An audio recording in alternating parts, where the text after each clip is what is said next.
বসরার মানুষরা জমায়েত হয়ে বলতেছে, ও খ্রিস্টান পাদ্রী বুহাইরা, আজ পর্যন্ত তোমাকে কোনোদিন আমি দেখি নাই ওই খানকা থেকে বের হইতে। তুমি তো মানুষের কাছে আসো না, মানুষ তোমার কাছে যায়, আজকে কেন তুমি এসেছ?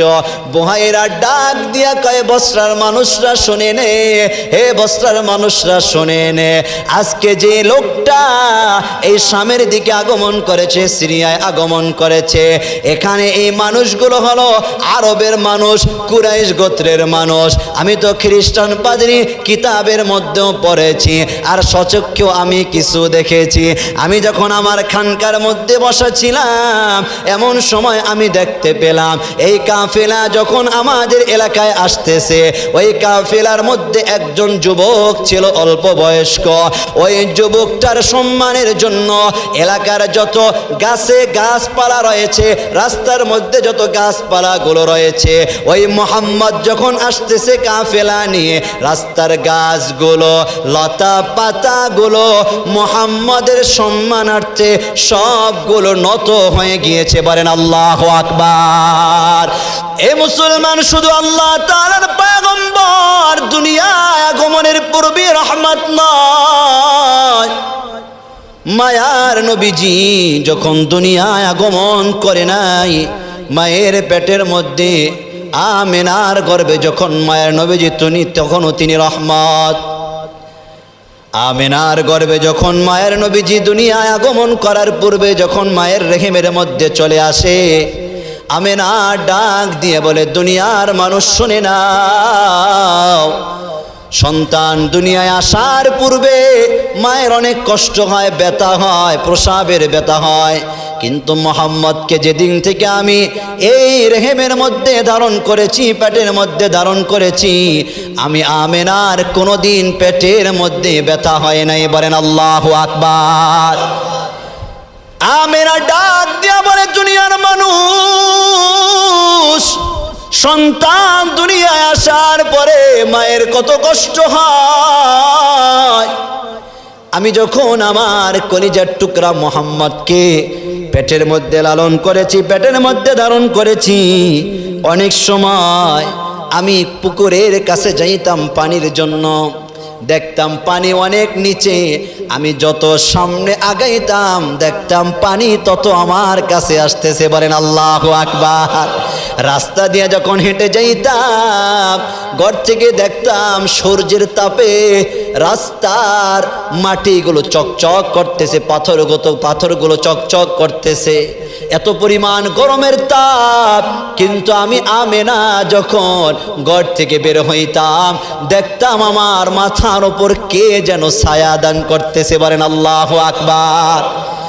এ মুসলমান, লম্বা ইতিহাস সংক্ষেপে বললাম, দুনিয়ায় প্রতিটি সন্তান আসার পরে খাদ্য নালী থেকে, মায়ের থেকে আর ওই সন্তানের নাভির সাথে একটা একজাস রগ থাকে, কথা কোন ঠিক কিনা? এটা কাটতে হয়। আল্লাহ তাআলার পয়গম্বরের তা কাটতে হয় নাই, ক্লিন করিয়া আল্লাহ মায়ের রেহেম থেকে দুনিয়ায় প্রেরণ করেছে। বলেন আল্লাহু আকবার। এ মুসলমান, দুনিয়ায় আসার পরে মুসলমানি করানো হয়, আল্লাহ তাআলার পয়গম্বরকে আল্লাহ মায়ের রেহেমের মধ্যে রাখিয়া করাইছে। শুধু তাই নয়, দুনিয়ায় আগমন করিয়া আল্লাহ তাআলার পয়গম্বর সিজদার মধ্যে পড়ে গিয়েছে। বলেন আল্লাহু আকবার। মায়ার নবীজি প্রতিটি ক্ষেত্রে রহমত। আরবের তৎকালীন যুগে নীতিমানা ছিল, যেই ঘরে সন্তান জন্মগ্রহণ করে সে দুধ পান করাতে পারে না।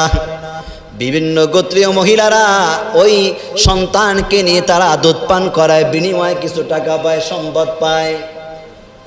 কুরাইশ গোত্রের সন্তানদেরকে বিভিন্ন গোত্রের নারীরা নিয়ে যায়।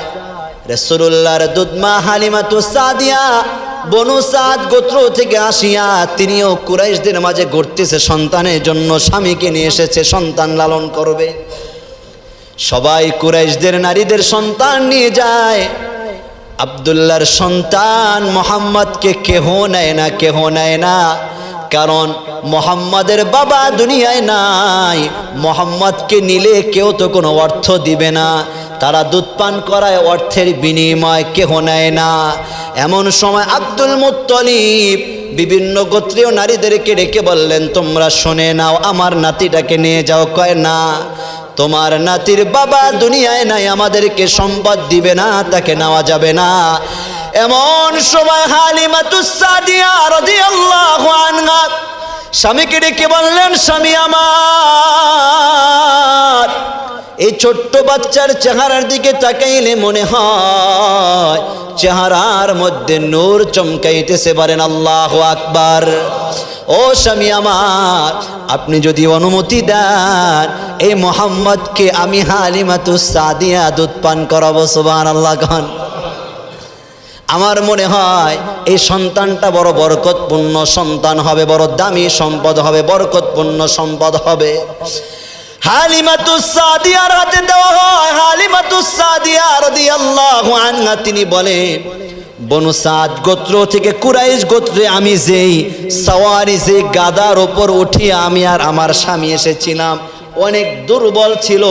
আমার বান্ধবীরা তিরস্কার করে বলেছিল, এত দুর্বল গাদা নিয়ে তুমি এসেছো, তুমি যাইবা কিভাবে?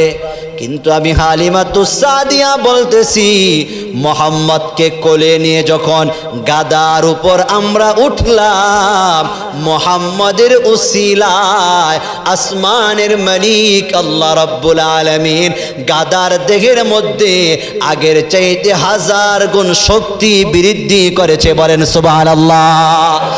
হালিমাতুস সাদিয়া বলে, যখন মোহাম্মদকে 2টা বছর দুধ পান করাইলাম, কোনদিন আমি বরকত শূন্য হই নাই। এ মুসলমান, এটাও প্রমাণ বহন করে মায়ের নবীজি যখন দুধের বাচ্চা, তিনিও তখন রহমত। এই মায়ার নবীজি দুনিয়ায় আগমন করার পূর্বে বাবা হারাইলেন, তার বয়স যখন 6 বছর। এই মুহাম্মদুর রাসূলুল্লাহ তার মা আমেনাকে একদিন ডেকে বলতেছে, মা, সবার বাবা তো বাসায় আসে, আমার বাবা তো আসে না, আমি আমার বাবার কাছে যাব। এমন সময় মা আমেনা ডাক দিয়া বলে, সন্তান, তোমার বাবা তো দুনিয়ায় নাই, চলো তোমার বাবা যেখানে দুনিয়া থেকে বিদায় হয়েছে তার কবরটা জিয়ারত করতে চলে যায়। সন্তানকে নিয়ে স্ত্রী আল্লাহ তাআলার পয়গম্বরের মা আমেনা নিজের স্বামীর কবর জিয়ারত করাবে সন্তানের মাধ্যমে। এবার মা সন্তান পাশে একজন কাজের বুয়াকে নিয়ে রওনা করলো। এ মুসলমান, বাবার কবর জিয়ারত করিয়া যখন মদিনার দিকে আসতেছে, মক্কার দিকে যখন আসতেছে, পথি মধ্যে কলিজার টুকরা আখিরি জমানার নবী মুহাম্মদুর রাসূলুল্লাহ সাল্লাল্লাহু আলাইহি ওয়া আলিহি ওয়াসাল্লামের মা আমেনা 6 বছর বয়সে আসার পথেও দুনিয়া থেকে বিদায় হয়ে যায়। মায়ার নবীজি জমিনের মধ্যে পড়ে যায়। কাজের বুয়া আব্দুল মুত্তালিবের কাছে মুহাম্মদকে নিয়ে আসে। 6 বছর বয়সে মাও দুনিয়া থেকে বিদায় হয়ে যায়। 8 বছর বয়সে দাদা আব্দুল মুত্তালিব দুনিয়া থেকে বিদায় হয়ে যায়। 12 বছর বয়সে চাচা আবু তালেব আল্লাহ তাআলার পয়গম্বরকে লালন পালন করে। একদিন চাচা আবু তালেব নিজের ভাতিজাকে নিয়ে শামের দিকে, সিরিয়ার দিকে রওনা করেছে ব্যবসার জন্য। 12 বছর বয়সে সবার মাঝে মুহাম্মদ মোহাব্বতের পাত্র হয়ে গিয়েছে, আল আমিন হয়ে গিয়েছে। চাচা আবু তালেব দাদাও যখন দুনিয়ায় নাই, চাচা আবু তালেব মোহাম্মদকে লালন পালন করে, দেখাশোনা করে। এবার মোহাম্মদকে নিয়ে রওনা করেছে সিরিয়ার দিকে ব্যবসার জন্য। কিসের জন্য বলেন না, কিসের জন্য? ব্যবসার জন্য রওনা করেছে। সিরিয়ার একটি জায়গার নাম হলো বসরা। এই বসরা জায়গায় যখন আল্লাহ তাআলার পয়গম্বর চলে গেলেন, বসরা এলাকায় একজন খ্রিস্টান পাদ্রী ছিল, নাম হলো বুহাইরা। কি নাম? বুহাইরা। তৎকালীন যুগের খ্রিস্টান পাদ্রী। কেমন পাদ্রী, তার সম্মান কেমন বোঝানোর জন্য বলি, এই যুগে একজন এমপি মন্ত্রী, বলেন তো মন্ত্রীরা কি মানুষের কাছে যায় না মানুষ তাদের কাছে যায়? ওই বুহাইরার কাছে মানুষ যাইতো কথা বলার জন্য, অনুমতির প্রয়োজন হইতো। সম্মানিত ব্যক্তি ছিল, সে কারো কাছে যাইতো না। কিন্তু আল্লাহ তাআলার পয়গম্বর কিনে যখন বসরায় চাচা আবু তালেব চলে যায়, বুহাইরা তার খানকা ত্যাগ করিয়া আল্লাহ তাআলার পয়গম্বরকে দেখার জন্য বসরার ওই কাফেলার মধ্যে অংশগ্রহণ করে। বলেন আল্লাহু আকবার। বসরার মানুষরা জমায়েত হয়ে বলতেছে, ও খ্রিস্টান পাদ্রী বুহাইরা, আজ পর্যন্ত তোমাকে কোনোদিন আমি দেখি নাই ওই খানকা থেকে বের হইতে। তুমি তো মানুষের কাছে আসো না, মানুষ তোমার কাছে যায়, আজকে কেন তুমি এসেছ? বুহাইরা ডাক দিয়া কয়, বসরার মানুষরা শোনে নে, হে বসরার মানুষরা শোনে নে, আজকে যে লোকটা এই শামের দিকে আগমন করেছে, সিরিয়ায় আগমন করেছে, এখানে এই মানুষগুলো হলো আরবের মানুষ, কুরাইশ গোত্রের মানুষ। আমি তো খ্রিস্টান পাদ্রী কিতাবের মধ্যেও পড়েছি, আর সচক্ষেও আমি কিছু দেখেছি।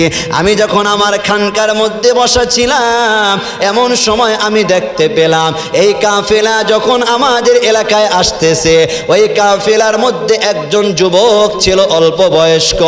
ওই যুবকটার সম্মানের জন্য এলাকার যত গাছপালা রয়েছে, রাস্তার মধ্যে যত গাছপালাগুলো রয়েছে, ওই মোহাম্মদ যখন আসতেছে কাফেলা নিয়ে, রাস্তার গাছগুলো, লতা পাতাগুলো মোহাম্মদের সম্মানার্থে সবগুলো নত হয়ে গিয়েছে। বলেন আল্লাহু আকবার। সুতরাং সেই মোহাম্মদ আগমন করেছে, তোমরা তো জানো না। চাচা আবু তালেবকে ডেকে বলতেছে, ভাই, এই যুবক কিন্তু যেমন তেমন যুবক নয়, আমার মন বলতেছে এই যুবক আখিরি জামানার নবী হবে, এই যুবক শ্রেষ্ঠ নবী হবে, এই যুবক কিন্তু দামি ব্যক্তি হবে। চাচা আবু তালেব কিন্তু বিশ্বাস করে নাই। কথা গান ঠিক কিনা? বিশ্বাস করেছে, কালিমা পড়েছে। হ্যাঁ, কাফেরদের মধ্যে যার ব্যাপারে সবচাইতে হালকা জাহান্নামে দেওয়া হবে জুতা দিয়া, কি দ্বারা? কি দ্বারা? হাদিসের মধ্যে এসেছে, চাচা আবু তালেবকে শেষ সময়ও রাসূল বলেছিল, চাচা কালিমাটা পড়েন, কিন্তু পড়ে নাই। তার ব্যাপারে বলা হয়েছে তাকে জাহান্নামের আগুনের জুতা পরানো হবে। কি পরানো হবে? নাউজুবিল্লাহ গান। জুতা পরানো হবে। এত কাছে থাকিও কি করতে পারে নাই? জোরে বলেন না, কি করতে পারে নাই? কালিমা গ্রহণ করতে পারে নাই। কিন্তু আপনাকে আমাকে কালিমা গ্রহণ করার ক্ষমতা দিয়েছেন কে? আরো জোরে বলেন কে? সে রাসূলের মহব্বত, ভালোবাসা, এটা কি শুধু মুখ দ্বারা না, প্র্যাকটিক্যাল দেখাতে হবে। কিভাবে পালন করিয়া না সাইরা? কিভাবে পালন করবেন? শুধু ভালোবাসি মুখ দিয়া না, হ্যাঁ, মিষ্টি খেয়ে, বিভিন্ন মাহফিলে গিয়ে, মিলাদের মাধ্যমে, এটাই তো ভালোবাসা। রাসূলের সুন্নাহকে জিন্দা করে। কি জিন্দা করে?